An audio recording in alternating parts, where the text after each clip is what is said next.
Fantastic. All right, so we're going to talk about this thing called M17. How many people in the room have actually heard of M17? How many people in the room have actually used M17? That's probably about the gist of it. All right, so as I only have 17 minutes, I start off with this, the font of wisdom, which is XKCD. This is very, very much part of this whole thing because, yes, there are a whole bunch of standards out there. All right, M17 is now a new one. Why do we need another standard? Yeah, so let's talk about this. It's one of my favorite cartoons. I've actually used this in 2 different presentations now. I love this cartoon. All right, so what the heck is M17? So it's very important to understand up front that there are 2 major components of this whole M17 thing. There is the foundation. There is actually an M17 foundation, an organization dedicated to the promotion and creation and management of M17. It is also a new protocol that is dedicated and focused on amateur radio in the digital radio world, right? So let's get into this. Let's talk about the M17 Foundation. What is the M17 Foundation? Okay? Let's look at the mission from the page. Now, if I have one criticism about the M17 Foundation page, it is that they probably need to hire a copy editor. And you will see why when we start looking at some of this text, okay? Right? Our goal is to provide the amateur radio community with quality open source software and hardware solutions, okay? As the name suggests, we are focused on supporting the M17 digital voice protocol along with its open source software and hardware implementations. What's the big word there? Let's look at what we have in amateur radio today for digital radio. What do we have? Name off some protocols. DMR. No, that's not a digital radio protocol. That's a linking technology. Yaesu CS4M System Fusion. D-Star, right? P25 and NextDN.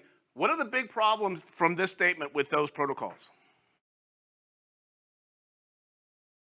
They're not open source. That is the big thing. If you think about anything about M17 and amateur radio, the big thing is open source software and hardware for digital radio. If you come out of this presentation with nothing else, that's the impression you need to come out of this presentation with. That's the whole point, okay? Now, here's the other statement. A vast majority of open source projects rely on volunteer work. Some projects, especially the most sophisticated ones, cannot rely on volunteer alone. We want to be able to pay developers for the work done. This is the other part of the foundation, right? This is something that happens a lot in open source projects which don't have funding, right? People volunteer, they get bored with it, they go on to the next thing, and things get left on, on the side. There's no one there to actually pay the guys to keep focused and keep on, on the project. The project tends to flounder. And those in the M17 Foundation apparently decided they didn't want that to happen, so they actually control funding for the development of this thing. So that's the good news, okay? That is some good news. Right, now, let's talk about, there are 3 major projects in the M17 Foundation. First one, the M17 protocol itself, okay? So, completely open source, right? I'm getting old. Designed for amateur radio use, not a single part of the patent, none of it is patent encumbered. M17 uses the Codec 2 voice codec. Right? Open protocol, open codec, project number 1. This one surprised me when I was doing my research. Project number 2, WPSD. I did not know this. This is interesting. So WPSD, according to this, is a next generation digital voice software and suite distribution for amateur radio use, enjoyed by many thousands of hams. How many people here have heard of Pi-Star? Okay. WPSD is a derivative. And in fact, the D in WPSD stands for derivative of Pi-Star. It started out kind of as a side project for like kind of an interface on top of it, and it has developed and changed greatly since then. It has divided, it's its own branch now, okay? The WPST project is supported by the M17 Foundation. I did not know this. This is actually a good thing, right? Because it helps ensure the adoption of M17. And in fact, Pi-Star and WPST both support M17 as a linking protocol. By the way, if you're familiar with the open spots from Shark RF, they do not yet support M17 as a connection protocol. Oddly enough, okay? So the theory is working. The last thing that's on the project list is something called Open RTX, and this is where things get fun. Because if you're going to do amateur radio, we need a radio, right? It's in the name. So you need to have some kind of firmware that runs in the radio to support the M17 protocol, right? So OpenRTX is that software. Again, free and open source, supported by the M17 Foundation, right? So we've got the protocol, we've got a project for hotspots and repeaters, according to the things here, and we've got the software for the radio. That's the foundation in a nutshell, right? Now, why are we doing this? Again, this is where the copy editor really needs to come in for these guys. And again, it's mostly about open source, right? We knew that. So here's their words. So this is somebody calling it, this is part of their FAQ, their FAQ. Somebody wrote in and says, we did not need another digital voice mode. There are plenty of them out there. What, WTF, okay? Here's their answer. This is literally in the FAQ. Anytime you do a professional answer with the word yeah, comma, someone needs to go copy edit these guys, right? So the idea here is that because the other protocols were not open source, it stifled experimentation and amateur radio use, because we are experimenters. We like to change things. We like to adopt things. We like to modify. Can't do that if there's a patent behind it that you can't go into the code. So in their minds, there was this need for an open source protocol that hams could go in and experiment with. That's the whole reason why M17 got off the ground. Okay? So there is this protocol comparison chart. This was in RADCOM, May 2024. RADCOM is a British amateur radio publication, right? And you can tell because they're showing how many repeaters are in the UK. And as of May of last year, there weren't a whole lot. But the big thing here, fully open source, right? Source 2 codec, free and open. Everything else is proprietary or partially open, right? This is the, and this is in the PDF, so you go to download the PDF, you'll get a better look at this eye chart, right? But I love this, advantages and disadvantages. Advantages of fully open source, disadvantages, limited install base because it's a new entrant, right? So they have System Fusion, largest installed base of repeaters and wires X in the UK, right? Disadvantages, single vendor, right? DMR, well supported, but designed for commercial use, difficult to set code plug. And as anybody that has any knowledge of that is definitely a code plug maintainers. D-Star, created for amateur radio, but inferior codec and expensive. Anybody priced out a D-Star radio lately?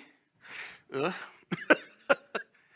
NXDN, it can use 12.5 and 6.25 kilohertz channels, but designed for commercial and public safety use, limited install base. P25, designed for emergency communication and mainly used gear for amateur use, not all models are suited for amateur radio. And then in the UK, they have this thing called Tetra, right? So this will be up in the presentation. All right, let's bottom line this real quick because I only have 20 minutes. This will be the shortest presentation I give in my amateur radio career, okay? This is my personal opinion. Please do not take this as fact. This is my opinion. Take it with a grain of salt. However you want to take it, right? First thing, still very much in its infancy. It's been around for a while, but it still feels like it's getting off the ground. Like I said, how many people have actually heard of M17 in this room? Hardly anybody raised their hand. That's a problem, okay?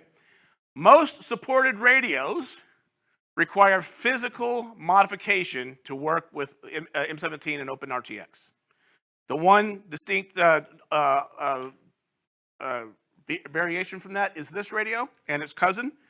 This is the Connect System CS7000. This is not a commercial, but when this is the only radio that you can open a box and operate on OpenRTX with in M17 without modification, it bears mentioning, right? There is a plus version of this that the software will do M17 and DMR with the same software.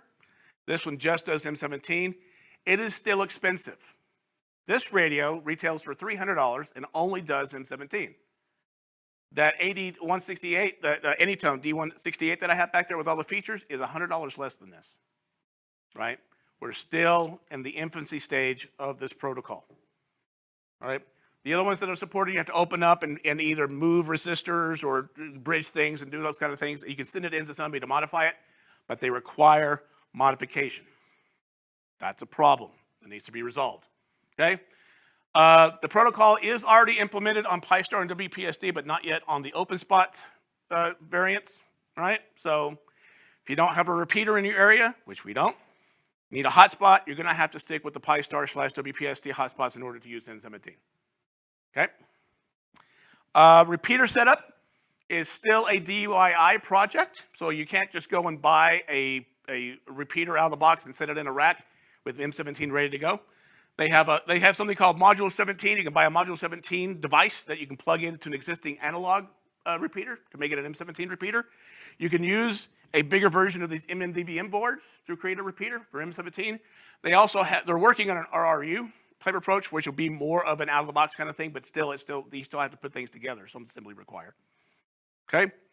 So, bottom line for me, on-ramp for the hams is still very steep today for M17. And that's where we are today. Questions? What's RRU stand for? It's a rack-ready unit, I think, if I remember correctly. Because I'm getting into this, going into this area is definitely something that was actually out of my comfort zone from what I'm used to doing. I talk about radios, not repeaters. So an RRU was a new term for me. So RRU was, if you're a repeater owner, I think the guys who do repeaters know what an RRU is, I hope. But I think it's a rack-ready unit is what it stands for. Somebody correct me if I'm wrong, please. So, again, the on-ramp right now is still very steep. It's expensive to get an out-of-the-box radio. You're going to have to, if you don't like to tinker, you're kind of out of luck unless you can buy the radio. You will have to have a hotspot to be able to communicate on it today because I don't know of any M17 repeaters in Denver, right? So that's the things are. So it's a good idea. I think it has great potential.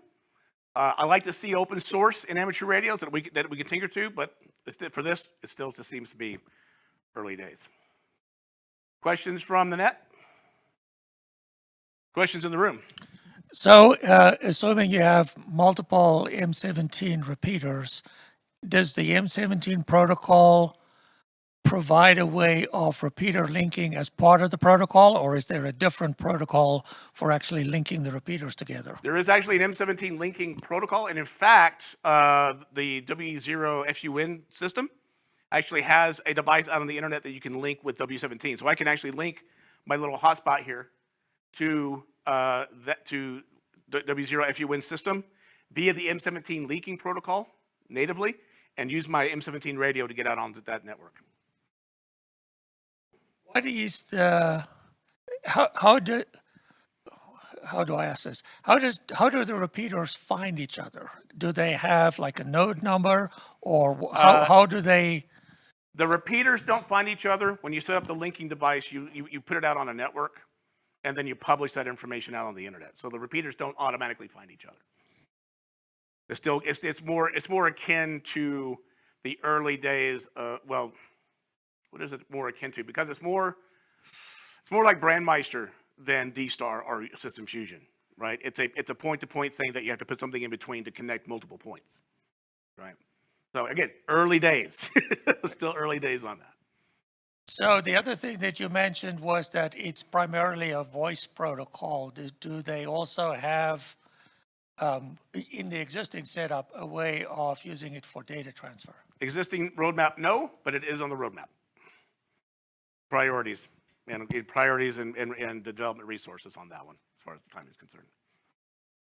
But data and text is definitely part of the plan. Definitely. Mike from Zoom. Doug K2AD is asking, is D-Star expensive because of the codec, or is there another reason? I have no idea. You'd have to ask ICOM. It's not a proprietary protocol, it's published. Published, but still, they still control it, right? So if you think about this for a second, going outside the box here for a second, I just was looking on the Ham Radio online site. The most expensive Yaesu System Fusion HT that you can buy is just under $400, right? The basic D-Star radio for handheld is $400, and the fancy one is like $600. Okay, so there's a price difference there, right? So when they say expensive, expensive is always relative. Expensive compared to what? So in that way, it is more expensive, right? The cheapest entry point Yaesu System Fusion radio is the FT170D, and I think those go for 180. So you can get a System Fusion for 180. You can't get on D-Star today with a new radio for under 400. So it's relatively more expensive. Now, the other thing, if you think about, so you can do cross mode on these repeaters, on these hotspots. Can't do cross mode with M17 yet, but you can cross mode DMR and Yaesu, Yaesu and XDN. You can cross mode those, but on these you can't cross mode in and out of D-Star. There is one hotspot that you can do cross mode on with D-Star. That's the OpenSpot 4 Pro, which is an extra cost, and that's because those Pro models have an extra chip on it that does the conversion. But they're the only hotspots that can do cross-mode D-Star to other technologies. You have to have the chip, you have to pay the tax to do cross-mode.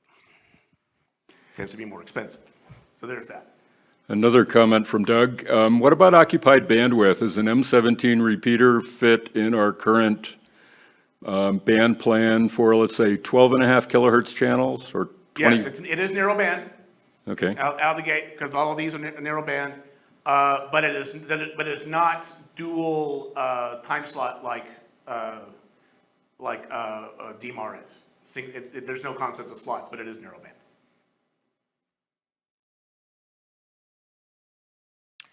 So does M17 have a concept like a radio ID, or how are individual devices identified? Your call sign is your radio ID, so it transmits your call sign. How does it deal with so in DMR, if you have conflicting IDs, some radios act weird, right?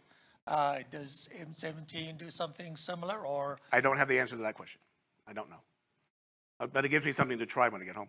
We'll see how that happens.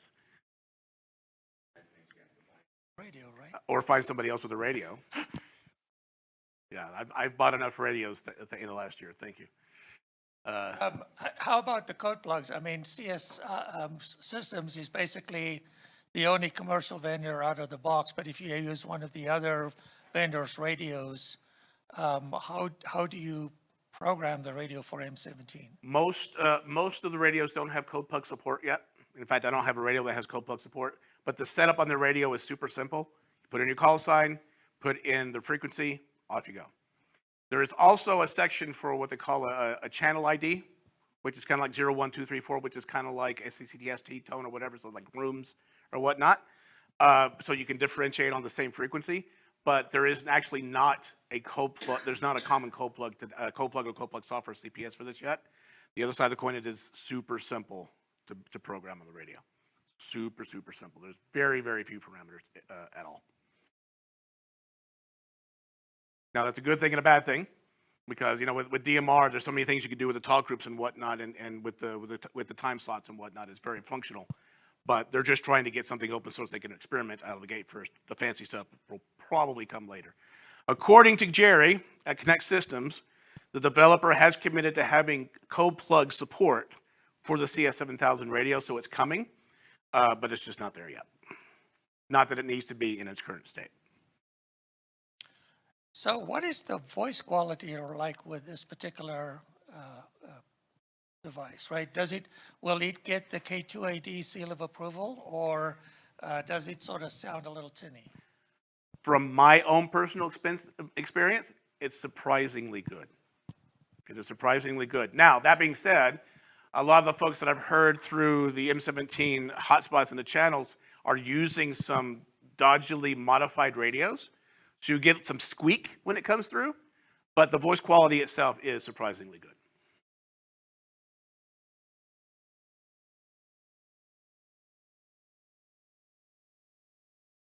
No other questions? Can you, in terms of voice quality, can you compare it to something we know like DMR? Better than D-Star, equivalent to DMR, at best, at least. Yes. And my opinion. So not quite as good as P25, but I've never heard of P25 radio. I don't have anything to compare to there.